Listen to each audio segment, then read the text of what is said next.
வைத்தீஸ்வரன் தரிசனம் பண்ண பெரியவா சீர்காழி க்ஷேத்திரத்துக்கு வந்தா. ஞானசம்பந்தரோட அவதார ஸ்தலம் பிரம்மபுரின்னு பேரு. பிரம்மபுரீஸ்வரர், திரிபுர சுந்தரி அம்பாள். அதை சீர்காழியை தரிசனம் பண்ணிட்டு திருவன்காடுங்கிற க்ஷேத்திரத்துக்கு வந்தா. ஆதி சிதம்பரம் அப்படின்னு பேரு, ஸ்வேதாரண்யம் அப்படின்னு. சுவாமி ஸ்வேதாரண்யேஸ்வரர், அம்பாளுக்கு பேர் பிரம்ம வித்யாம்பிகா அப்படின்னு பேரு. அந்த ஸ்வேதாரண்யத்துல தரிசனம் பண்ணிண்டா. அந்த திருவன்காட்டில் இன்னொரு விசேஷம் என்னன்னா, காஞ்சி காமகோடி பீடத்தோட 57வது பீடாதிபதிகளா இருந்தவர் ஸ்ரீமத் பரமசிவேந்திர சரஸ்வதி அப்படிங்கிற திருநாமம். அவ சித்தியான ஸ்தலம் இந்த திருவன்காடு. அவளோட அதிஷ்டானம் அங்க இருக்கு. இந்த பரமசிவேந்திராள் யாரு அப்படின்னா பெரிய பிரம்மஞானி.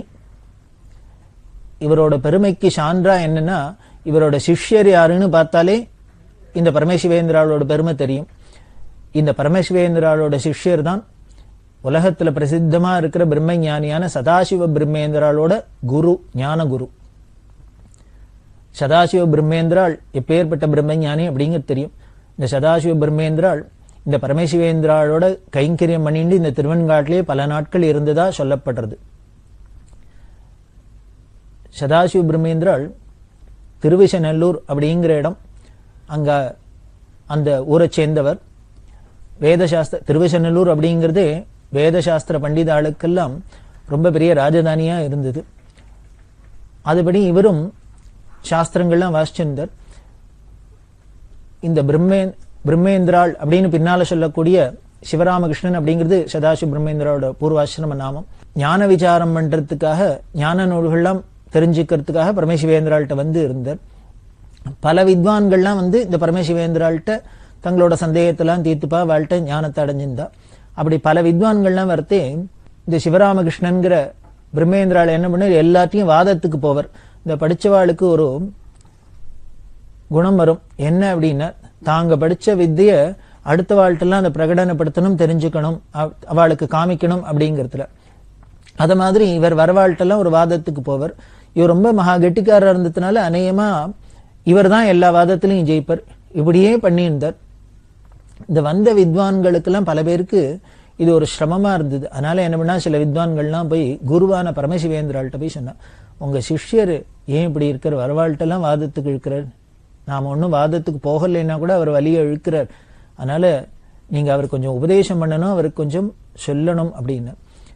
உடனே பரமசிவேந்திராள் சிவராமகிருஷ்ணன் கூப்பிட்டு, சிவராமகிருஷ்ணா உனக்கு வாயை அடைக்காதா அப்படின்னு, அதாவது வாயை பொத்தின்னு இருக்க மாட்டியா அப்படின்னு, வரவாழ்கிட்டலாம் இப்படி வாதம் பண்றியே அப்படிங்கிறதுக்காக கொஞ்சம் வாயை அடைக்காதா, அடைச்சுட்டு இருக்க மாட்டியா அப்படின்னு.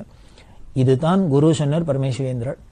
அந்த க்ஷணத்திலேருந்து மௌனமாயிட்டு பேசுறதை விட்டுட்டார் சதாசிவ பிரம்மேந்திராள். அன்னிலேருந்து பேசல. ஏன்னா குரு உபதேசம் அப்படின்னா பெரிய மந்திரங்களை தான் சொல்லணுங்கிறது இல்லை, அவ எதை சொன்னாலும் உபதேசம் தான், நம்மளோட நல்லத்துக்காக தான் சொல்ற அப்படின்னு. இந்த வித்வத் கர்வம் இருக்கிறதுனால தானே வரவாள் எல்லாம் வம்புக்கு இழுத்துன்னு அவளோட வாதத்தை பண்ணிட்டு அவளோட மனசு அதனால வருத்தப்பட முடியுமா, நமக்கு அதுல உடனே ஒரு சந்தோஷம் இதெல்லாம் வருது. அதனால இதெல்லாம் போகணும் அப்படின்னா மௌனம் தான் முக்கியம், அதுதான் பெரிய மார்க்கம், அதுதான் பெரிய சாதனம் அப்படின்னு குருநாதர் சொல்லியிருக்கிறத அதே குரு உபதேசமா எடுத்துட்டு அன்னியிலேருந்து பேசுறதே இல்லை, மௌனமா இருந்து. இப்படி வந்தவாளுக்கெல்லாம் ஆச்சரியமா இருந்தது. ஒரு காலத்துல வார்த்தையை பார்த்தா வம்புக்கு வழியை இழுத்து பேசிந்தவர் இப்போ ஒரே பேசாத பிரம்மனிஷ்டரா இருக்காருன்னு. உலகத்தோட குணம் என்னன்னு, பேசினாலும் தப்பு, பேசலைனாலும் தப்பு, சொன்னாலும் தப்பு, சொல்லலைனாலும் தப்பு அப்படிங்கிறது உலகத்தோட குணமா இருக்கிறதுனால இப்ப வந்தவாள்லாம் கேட்டா, என்ன இப்படி பேசினே இருந்தவர் பேசாத இருக்காருன்னு. என்ன பண்ணா, இதையும் போய் குருட்ட சொன்னா பரமேஸ்வரேந்திராள்கிட்ட, என்ன அவர் பேசவே மாட்டேங்கிறாரே அப்படின்ட்டு. பேசாத்தோட இல்ல, அதுக்கப்புறம் வேற என்ன பண்ண, அந்த இடத்துலயே இல்ல, காட்டுல வனத்துல சஞ்சாரிக்க ஆரம்பிச்சுட்டார். உடம்புல வஸ்திரம் இருக்கிறது கூட தெரியல, அவதூதரா அப்படி எல்லாம் இருந்திருந்தார். இதை பார்த்துட்டு அவருக்கு ஏதோ பைத்தியம் பிடிச்சிருத்தோ அது இதுன்னு உலகத்துல எல்லாரும் பல விதமா பேசியிருந்தா. அதெல்லாம் பார்த்துட்டு தான் சில பேர்லாம் சொன்னா, அவர் என்ன இப்படி ஒரு அங்கங்க சுத்தின்னு இருக்கிற, கண்ட இடத்துல சுத்துறார், அவர் பேச மாட்டேங்கிறார் அப்படின்னு சொன்னோன்னு இதுக்கு பரமசிவேந்திராள் சொன்னது, அத மாதிரி ஒரு நிலை எனக்கு வராதான்னு நான் ஏங்கின்னு இருக்கேன் அப்படின்னு. அப்படின்னா குருவே பார்த்து தாபப்படுற அளவுக்கு தனக்கு சிஷ்யனுக்கு வந்த ஸ்திதி, ஞானம், பக்குவம் நமக்கு வரணும் அப்படின்னு ஆசைப்பட்ட அப்படின்னா இந்த குருவோட சிஷ்யாலோட பாவம் தெரியுது. பரமசிவேந்திராளுக்கும் சதாசிவ பிரம்மேந்திராளுக்கும் எப்படி அந்யோன்யமா இருந்திருக்கு அப்படின்னு. பரமசிவேந்திராளை பத்தி சொல்றதே சதாசிவ பிரம்மேந்திராள் சொல்றார், எப்படி சமுத்திரத்துக்கு சந்திரனை பார்த்தா அப்படியே பொங்கி எழும் ஆனந்தப்படுமோ அது மாதிரி என்னோட குருநாதரை பார்த்தா என் மனசு அப்படியே ஆனந்தால பொங்கி எழும்புறது அப்படிங்கிற அவளை பத்தி அப்படியெல்லாம் தன்னோட கிரந்தங்கள்லாம் ஸ்துதி பண்ணியிருக்க. அப்பேற்பட்ட பிரம்மனிஷ்டர். அந்த பிரம்மேந்திராளோட ஞான குரு தான் இந்த பரமசிவேந்திராள். அவ காஞ்சி காமகோடி பீடத்தோட 57வது பீடாதிபதிகளா இருந்தவா. அவளோட அதிஷ்டானம் தான் இந்த திருவெண்காட்டுல இருக்கு. அந்த பரமேஸ்வரேந்திராள் சித்தியானத்துக்கு அப்புறம் பிரம்மேந்திராளே கூட இருந்து அங்க அதிஷ்டானம்லாம் ஸ்தாபிதம் பண்ணி இன்னைக்கும் அங்க பூஜா முறையெல்லாம் எப்படி பிரம்மேந்திராள் ஏற்பாடு பண்ணி கொடுத்தாலோ அந்த வழியில தான் நடந்துட்டு இருக்கு. நெரூர்ல சதாசிவ பிரம்மேந்திராளோட ஆராதனை நடக்கிறது. இந்த பரமசிவேந்திராளோட சேஷ வஸ்திரம் அங்க போய் அந்த வில்லு மரத்துக்கு சாத்துறதா இன்னை வரைக்கும் சம்பிரதாயம்லாம் இருந்துட்டு இருக்கு. அப்படி ஒரு பெருமை உள்ளது இந்த திருவெண்காடு க்ஷேத்திரம். அதுல போய் இந்த பரமசிவேந்திராலையும் தரிசனம் பண்ணி க்ஷேத்திரத்தெல்லாம் தரிசனம் பண்ணிட்டு அதுக்கப்புறம் சீர்காழி தாலுக்கால வைஷ்ணவ க்ஷேத்திரத்துல மங்களாசாசனம் பண்ணப்பட்ட 12 திவ்ய தேசம் இருக்கு. அந்த 12 திவ்ய தேசத்தையும் பெரியவா தரிசனம் பண்ணிண்டா. அதுக்கப்புறம் காவிரி பூம்பட்டினத்துக்கு வந்தா. பூம்புகார் அப்படின்னு சொல்றோம். காவிரிங்கிற மோட்ச நதி கூர்குல தலக்காவேரியில உற்பத்தியாகி நாட்டுல பல இடங்கள்ல ஓடி கடைசியில சமுத்திரத்துல சங்கமமாறுது இந்த காவிரி பூம்பட்டினம் அப்படின்னு சொல்லக்கூடிய பூம்புகார்ல. இது திருவெண்காட்டுக்கு பக்கத்துல இருக்கு, சீர்காழி தாலுக்கால. முதல்லயே சொன்னேன், சங்கம ஸ்நானம் ரொம்ப முக்கியம். அதுவும் ஒரு நதி, புண்ணிய நதி சமுத்திரத்தோட சங்கமம் பண்றது ரொம்ப முக்கியம் அப்படின்னு சொன்னோம். சரித்திர ரீதியா இந்த பூம்புகாருக்கு பெரிய பெருமை உண்டு. கோவலன் சரித்திரம்லாம் எல்லாருக்கும் தெரிஞ்சிருக்கும், கண்ணகி சரித்திரம்லாம், அதெல்லாமும் இந்த பூம்புகாருக்கு பெரிய பெருமை. அந்த காவிரி சமுத்திரத்தோட சங்கமமாற இடத்துல சங்கம ஸ்நானம் பண்ணிண்டா பெரியவா. 1921 வருஷம் மகாமகம் வந்தது. இந்த 12 வருஷத்துக்கு ஒரு தரம் தட்சிண தேசத்துல வர பெரிய உற்சவம் அப்படின்னு சொன்னேன். அது கும்பகோணத்துல பெரிய கும்பமேளா மாதிரி நடக்கிறதுன்னு. இந்த மகாமக ஸ்நானத்துக்காக பெரியவா திரும்பி கும்பகோணம் வந்தா. ஆனா கும்பகோணம் வந்தாலும் தன்னோட மடத்துல போய் தங்காத பக்கத்துல பட்டீஸ்வரம்ங்கிற க்ஷேத்திரம், அந்த பட்டீஸ்வரத்துல போய் தங்கினா. காமதேனுவோட குழந்தை அப்படின்னு சொல்லப்பட்டது பட்டிங்கிறது. அந்த காமதேனு பல இடத்துல பூஜை பண்ணிருந்தா பாக்குறோம். அந்த காமதேனுவோட குழந்தையான அந்த பசுவான இந்த பட்டிங்கிறதும் பூஜை பண்ணினதுனால பட்டீஸ்வரம்னு வேறு. அந்த ஊருக்கே தேனுபுரீஸ்வரர் அப்படின்னு சுவாமி பேர். 2 சுவாமி அங்க இருக்கார். பட்டீஸ்வரத்துல துர்கை அப்படின்னு பட்டீஸ்வரன் துர்கை, பட்டீஸ்வரன் துர்கைன்னு ரொம்ப விசேஷம். அதுல இன்னொரு விசேஷம் என்னன்னா, ஞான சம்பந்தருக்காக சுவாமி முத்துப்பந்தல் போட்டார். ஞான சம்பந்தர் அந்த பட்டீஸ்வரத்துல சுவாமி தரிசனம் பண்ண வந்தார். 2 கோவில் அப்படின்னு சொன்னேன். ஒரு கோவில்ல தரிசனம் பண்ணிட்டு இன்னொரு கோவிலுக்கு போறதுக்குள்ள நல்ல சம்மர்ல வந்தார். நடந்து போகும்போது ஒரே வெயிலா இருந்தது, தாபமா இருந்தது. உடனே பரமேஸ்வரன் பிரார்த்தனை பண்ண பரமேஸ்வரன் முன்னர் தன்னோட பூதகணங்கள்லாம் விட்டு இந்த இடத்துல இருந்து அந்த வரைக்கும் முத்தாலேயே பந்தல் போட சொன்ன. ஓலப்பந்தல் தான் பார்த்திருக்கோம்.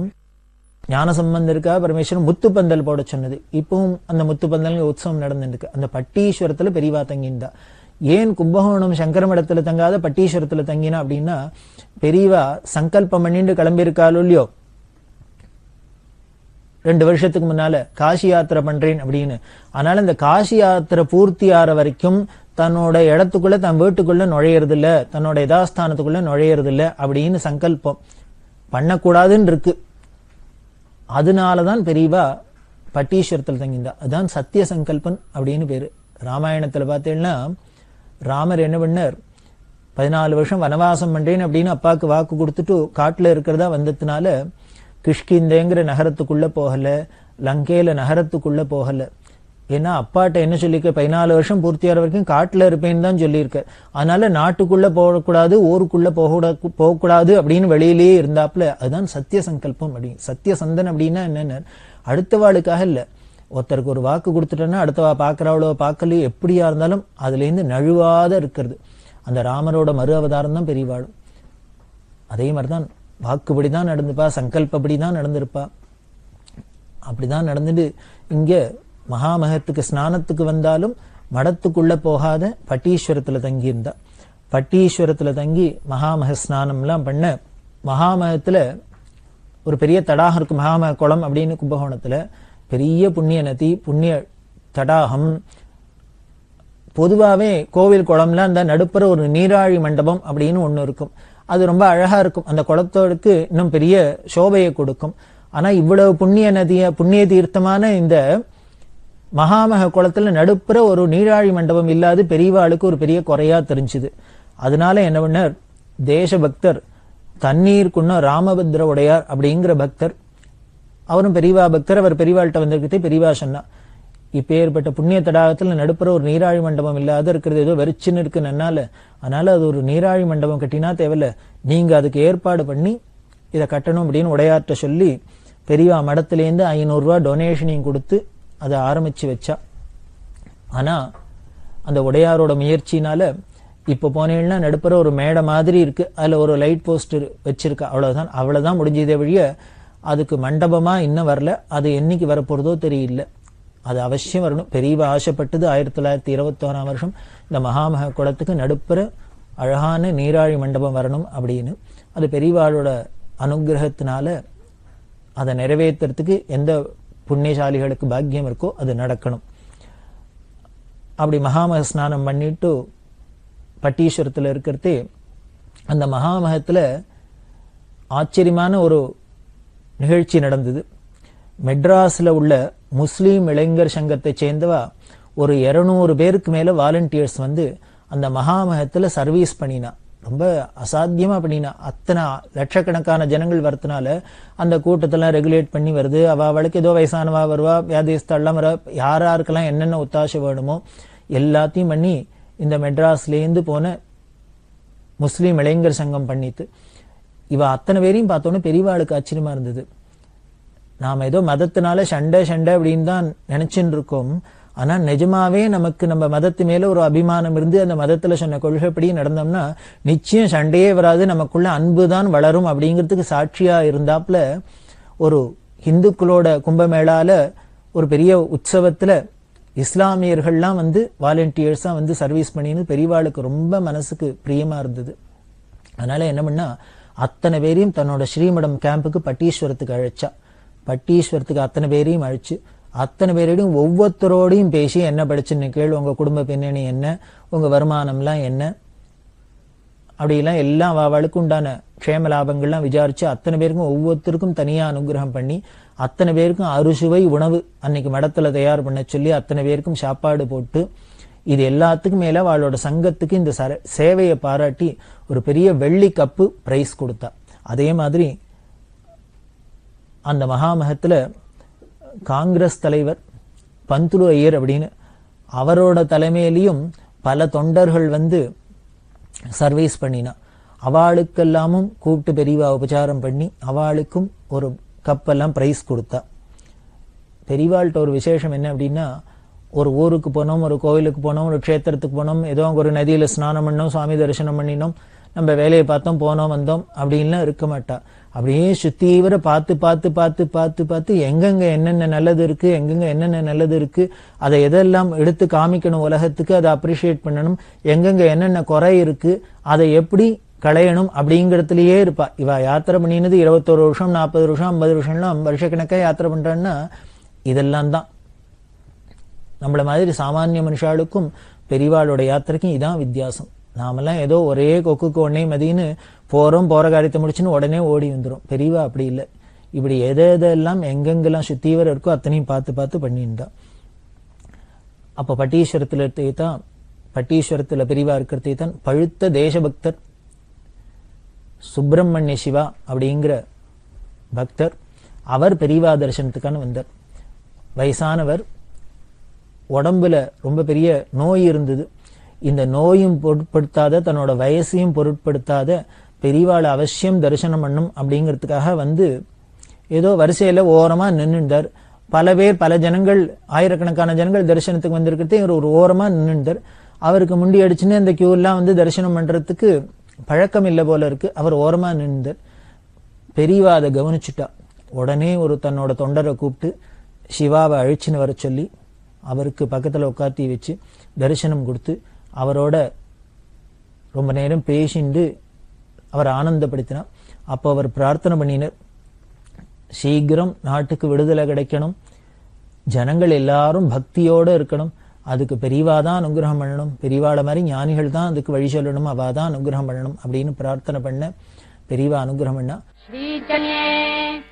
1921 வருஷம் சாதுர்மாசியத்துக்கு கதிராமங்கலம்ங்கிற க்ஷேத்திரத்துக்கு வந்தா. மாயாவரத்துக்கு பக்கம் இருக்கு. வனதுர்கை அப்படின்னு அந்த க்ஷேத்திரத்துல ரொம்ப விசேஷம். தஞ்சாவூர் ஜில்லால பட்டீஸ்வரத்துல பட்டீஸ்வரம் துர்கை, இந்த கதிராமங்கலத்துல கதிராமங்கலம் துர்கை, வனதுர்கை, இது ரெண்டும் ரொம்ப பிரசித்தமான க்ஷேத்திரம். அங்க போய் சாதுர்மாசியத்தை முடிச்சுண்டு சீர்காழி, மாயவரம், நன்னிலம், மன்னார்குடி இந்த தாலுக்கால இருக்கிற எல்லா கிராமங்களுக்கும் விஜயம் பண்ணினா. காவேரிக்கு வடகர தென்கரையில பல பாடல் பெற்ற ஸ்தலங்கள்லாம் இருக்கு. பல சைவ க்ஷேத்திரமா இருக்கட்டும், வைஷ்ணவ திவ்ய தேசமா இருக்கட்டும், இது எல்லாத்தையும் பெரியவா தரிசனம் பண்ணிட்டு தமிழ்நாட்டுல பிராமணாளுக்குள்ள பல சப்செட் இருக்கு. அதுல வாத்திமா அப்படின்னு சொல்லக்கூடிய வாத்தியமர்கள் அப்படிங்கிறது. இந்த வாத்தியமர்கள் தஞ்சாவூர் ஜில்லால 18 கிராம வாத்திமா அப்படின்னு சொல்லுவா. இவா எல்லாரும் ரொம்ப ஆச்சார அனுஷ்டானம் உள்ளவா, நிறைய லக்ஷ்மி கடாட்சம் ஐஸ்வர்யம் உள்ளவா, ரொம்ப சிக்கனமா இருந்து அவளுக்கு இந்த வேதத்துக்கு யாக யஜ்ஞங்களுக்கெல்லாம் செய்யறதுங்கிறது ரொம்ப சந்தோஷம். அப்படி செய்வா. அந்த 18 கிராமத்தெல்லாம் பெரியவா யாத்திரை பண்ணினா. கொடவாசல்ங்கிற இடத்துல இருந்தா. இந்த கொடவாசல் யாத்திரையை முடிச்சுண்டு கொரடாச்சேரிக்கு போறா. அப்படி போற வழியில பெரியவா பல்லாக்கில் தான் முதல்லயே சொன்னேன், பெரிய பரிவாரங்களோட பெரியவா போயின்னு இருக்கா. அப்போ பக்கத்துல ஒரு வழியில ஒரு கிராமம் செல்லூர் அப்படின்னு. அந்த செல்லூர்ல கிட்டத்தட்ட ஒரு 200க்கும் மேற்பட்ட ஹரிஜனங்கள். அந்த ஹரிஜன்ஸ் எல்லாம் என்ன பண்ணா, தங்களோட ஃபேமிலியோட குழந்தைகள் குட்டிகளோட எல்லாரும் ஸ்நானம் பண்ணிட்டு விபூதி எல்லாம் விட்டுண்டு ரோட்ல ஓரமா நின்றுட்டு இருக்கா. பெரியவா இந்த வழியால தானே போவா, பெரியவாளை தரிசனம் பண்ணணும் அப்படின்னு. ஏன்னா பெரியவாளோட பிரபாவம் மகிமை தான் உலகம் முழுக்களும் நாடு முழுக்களும் கேட்டு பரவி இருக்கு, எல்லாருக்கும் தெரிஞ்சிருக்கு. அதனால இந்த ஹரிஜன்ஸ் எல்லாம் தாங்களும் பெரியவாளை தரிசனம் பண்ணணும் அப்படின்னு ஆசைப்பட்டு வழியில நிக்க, அப்படி யாத்திரை போய் இந்த பெரியவா என்ன பண்ணினா பல்லாக்க நிறுத்த சொன்னா. கீழே இறங்கினா. இறங்கி அவ எல்லாரையும் கூப்பிட்டு எல்லோருக்கும் தரிசனம் ஒத்தத்தரையா விசாரிச்சு அத்தனை பேருக்கும் என்னென்ன பண்ணணுமோ அதெல்லாம் சொல்லி, அப்ப எல்லாம் விசாரிச்சா. உங்க எஜமானெல்லாம் உங்களை எல்லாம் பிரியமா நடத்துறாளா, உங்களுக்கு கொடுக்க வேண்டிய கூலி எல்லாம் ஆகாரத்துக்கெல்லாம் கொடுக்கறாளா, நீங்கெல்லாம் சௌக்கியமா இருக்கேளா, உங்களுக்கெல்லாம் வழிபாட்டுக்கு உண்டான மத சம்பந்தமான வழிபாட்டெல்லாம் பண்ணிட்டு இருக்கேளா, பக்தி ஸ்ரத்தையோட இருக்கேளா அப்படின்லாம் எல்லாம் விசாரிக்க. எல்லாரும் அவ திருப்தியா எல்லாம் சொல்ல, இப்படி பேசிண்டே இருக்கிறதுக்குள்ளேயே என்ன பண்ணினா, எத்தனை ஜனங்கள் இருக்கா, ஆம்பளை இருக்கா, பொம்பளை இருக்கா, குழந்தைகள் இருக்கா, எல்லாத்தையும் பெரியவா பார்த்துட்டா. பெரியவாளுக்கு எல்லாமே இப்படி பார்த்த மாத்திரத்திலேயே போறோம். அப்படி பேசிண்டே இருக்கிறதே என்ன பண்ணா, மடத்துல மேனேஜரை கூப்பிட்டு ஒரு ஆளை அனுப்பிச்சு கொடவாசல்ல போய் இந்த வந்த ஹரிஜனன்ல எத்தனை ஆம்பளை இருக்காளோ அவளுக்கெல்லாம் வேஷ்டி, எத்தனை ஸ்திரீகள் இருக்காளோ அவளுக்கெல்லாம் புடவை, எத்தனை குழந்தைகள் இருக்கோ பெண் குழந்தையா இருந்தா பாவாடை சட்டை, இது மாதிரி என்னென்ன துணிமணிகள்லாம் வேணுமோ எல்லாம் வாங்கிட்டு சொன்னா. இவா கொடவாசல் போய் வாங்கிட்டு வந்து எல்லாத்தையும் அவளுக்கு கொடுத்தா. கொடுத்து எல்லாம் பேசிண்டே இருக்கிறதே இது கிட்டத்தட்ட 3 மணி நேரத்துக்கு மேல நிறைய டைம் ஆயிடுத்து. பெரியவாளும் அடுத்த ஊருக்கு போய் கொரடாச்சேரி போய் அங்க ஸ்நானம் பண்ணி சந்திரமௌலீஸ்வர பூஜை ஆரம்பிச்சு எல்லாம் பண்ணணும். மடத்து மேனேஜர் பார்த்தார், இப்படி இங்கேயே வழியிலேயே நடுப்புற உட்கார்ந்துட்டு இப்படி மணிக்கணக்கா ஆறுதே அப்படின்ட்டு அவர் என்ன பெரியவாள்கிட்ட வந்து சொன்னார். நேரம் ஆயிடுத்து, அடுத்தது கேம்புக்கு போய் சந்திரமௌலீஸ்வர பூஜை இருக்கு, இன்னும் ஆகல, அது ஆரம்பிக்கல, பூஜை இருக்கு அப்படின்னு சந்திரமௌலீஸ்வர காத்துன்னு இருக்கார் அப்படின்னு சொன்னா, பெரியவா சிரிச்சுட்டே சொன்னா, நான் இப்ப என்ன பண்ணிட்டு இருக்கேன் அப்படின்னா. இந்த ஒரு வார்த்தையிலே பெரியவாளோட அந்தரங்கம் நமக்கு தெரியுது. அவ சந்திரமௌலீஸ்வர பூஜை பண்றதும் ஒண்ணுதான், இந்த ஹரிஜனங்களோட பேசிண்டு அவளை சந்தோஷப்படுத்தி அவளுக்கு வஸ்திரம் கொடுக்கறதோ, அவளுக்கு ஆகாரத்துக்கு வேணுங்கிறத கொடுக்கறதோ, என்னென்ன பண்றதோ, இதுவும் சந்திரமௌலீஸ்வர பூஜைக்கு சமம் தான் அப்படிங்கிற பாவத்துல இருந்தா அப்படின்னு. அதாவது ஆச்சார அனுஷ்டானத்துக்கு சாஸ்திரம் சொன்ன விதியில பெரியவாளை போல ஸ்ட்ரிக்டா யாராலையும் இருக்க முடியாது. ஆனா அன்பு பிரேமன்னு வந்து அந்த மனிதாபிமானம் மனிதநேயம்னு வந்து அந்த மனுஷ ரீதியா என்னென்ன பண்ணணுமோ அதுக்கு ஈடு கொடுக்கறதுக்கும் பெரியவாளுக்கு ஈடு யாரும் கிடையாது. அதுதான் பெரியவாள்கிட்ட ஒரு விசேஷம். சாஸ்திரத்துக்கும் விரோதம் இல்லாத தன்னோட நடவடிக்கையெல்லாம் அவ அப்பப்போ பண்ணி காமிக்கிறது உலகத்துக்கு ஒரு உதாரணம். அப்படிதான் பண்ணியிருந்தா. அப்படி இருக்க பக்கத்துல பூவனூர் அப்படின்னு, அந்த பூவனூர்ல ராஜு முதலியார் அப்படிங்கிற ஒரு பக்தர், அவர் ஒரு தேவார பாடசாலை நடத்தின வந்தார். அந்த பூவனூர் பாடசாலை, தேவார பாடசாலை அப்படிங்கிறது ரொம்ப பிரசித்தம். பிற்காலகட்டங்கள்ல பெரிய ஓதுவா மூர்த்திகளா பிரபலமானவா எல்லாமே நேமா இந்த பூவனூர் பாடசாலையில படிச்சவாள தான் இருப்பா. தமிழ் மறையான அந்த தேவாரத்துக்குன்னே ஸ்பெஷலா பாடசாலை வச்சு நடத்தினது இந்த பூவனூர்ல. இந்த ராஜு முதலியார் கூப்பிட அந்த பூவனூருக்கு விஜயம் பண்ணி அங்க 10 நாளைக்கு மேல தங்கி இருந்து தினம் அந்த தேவார பாடசாலையில போய் அந்த ஓதுவாமூர்த்திகள் குழந்தைகள்லாம் வாழ தேவாரத்தெல்லாம் பாடச் சொல்லி அதோட அர்த்தபாவங்கள்லாம் கேட்டு அவளுக்கு தானும் சொல்லி கொடுத்து இப்படி எல்லாம் பண்ணி ஆனந்தத்தை அனுபவிச்சுண்டா பெரியவா. அதுக்கப்புறம் மன்னார்குடியில 1 மாசம் தங்கி இருந்தா. மன்னார்குடிங்கிறது சம்பகாரண்யம் அப்படின்னு பெரிய க்ஷேத்திரம். ராஜகோபால சுவாமி அப்படின்னு, கோபிலர் கோப்ரளேயர் அப்படிங்கிற 2 மகரிஷி அவ இந்த மன்னார்குடியில தபஸ் பண்ணிண்டா. இந்த ராஜகோபாலனை பார்த்தோன்னு இந்த கிருஷ்ணாவதாரத்துல அந்த கிருஷ்ணாவதார லீலையெல்லாம் பார்த்து பார்த்து தசமஸ்கந்தத்துல பாகவத்துல பாக்கிறமே, அது அத்தனையும் அவளுக்கு கேட்டு கேட்டு பார்த்து பார்த்து சந்தோஷமா இருந்தது, ஆனந்தமா இருந்தது. அதுல உருகி என்ன பண்ணா, இதை நாம திருப்பி பார்க்க மாட்டோமான்னு, ஏதோ கோபிகளுக்கெல்லாம் கிடைச்சதே, நமக்கு அது மாதிரி ஒரு அனுகிரகம் கிடைக்குமா அப்படின்னு ராஜகோபாலனை வேண்ட இந்த 2 ரிஷிகளுக்காகவும் தன்னோட கிருஷ்ணாவதார காலத்துல என்னென்னலாம் பண்ணி காமிச்சாரோ, ஹரித்ரா நதி அப்படின்னு அங்க ஒரு தடாகம் இருக்கு, அந்த ஹரித்ரா நதியை யமுனையா பாவிச்சுண்டு அதுல தன்னோட கிருஷ்ணாவதார காலத்துல பண்ணின அத்தனையும் இந்த 2 ரிஷிகளுக்கும் பண்ணி காமிச்சுதா அந்த ஸ்தல புராணம் சொல்றது. அவ்வளவு உசந்த க்ஷேத்திரம். ராஜகோபாலனை பார்த்துட்டே இருக்கலாம். அந்த மன்னார்குடியில 1 மாசம் இருந்தா பெரியவா. பக்கத்துல குன்னியூர்னு பேரு. அந்த குன்னியூர் சாம்பசிவேர்னு பெரிய மிராஸ்தார் பண்ணையார், அவளோட பக்திக்கு இணங்க அந்த குன்னியூர்ல போய் தங்கி இருந்தா. அந்த குன்னியூர்ல தங்கி இருந்துட்டு பெரியவா அடுத்து மன்னார்குடிக்கு வரப்போறா திரும்பி. அப்படி வரத்தே முதல்ல சொன்னேன், ஒரு ஊர்ல எல்லையிலேயே அழிச்சுன்னு போறது அப்புறம் கொண்டு விடுறது அப்படின்னு. அப்படி அந்த குன்னியூர் சாம்பசிவையர் பெரியவாளை தொடர்ந்து வரர். அப்படி வரத்தே பெரியவா என்ன பண்ணா, உடனே நீ ஊருக்கு போ, ஆத்துக்கு போ அப்படின்னு சொன்னா. அவர் இல்ல, நான் மன்னார்குடி கொண்டு விட்டுட்டு போறேன்னு. இல்ல நீ போ அப்படின்னு சொன்னா. அவர் வந்துட்டார். வந்தா காலகதி ஆயிட்டு. பெரியவா அடுத்தது கேம்புக்கு போறதுக்குள்ள நியூஸ் வந்தது, குன்னியூர் சாம்பசிவர் காலம் ஆயிட்டார் அப்படின்னு. பெரியவா திருக்கால ஞானி அப்படிங்கிறதுக்கு இது ஒரு சாட்சி. இப்படி போன இடங்கள்ல பல அதிசயங்கள் நடந்துருக்கு. தொடர்ந்து பார்க்க போறோம்.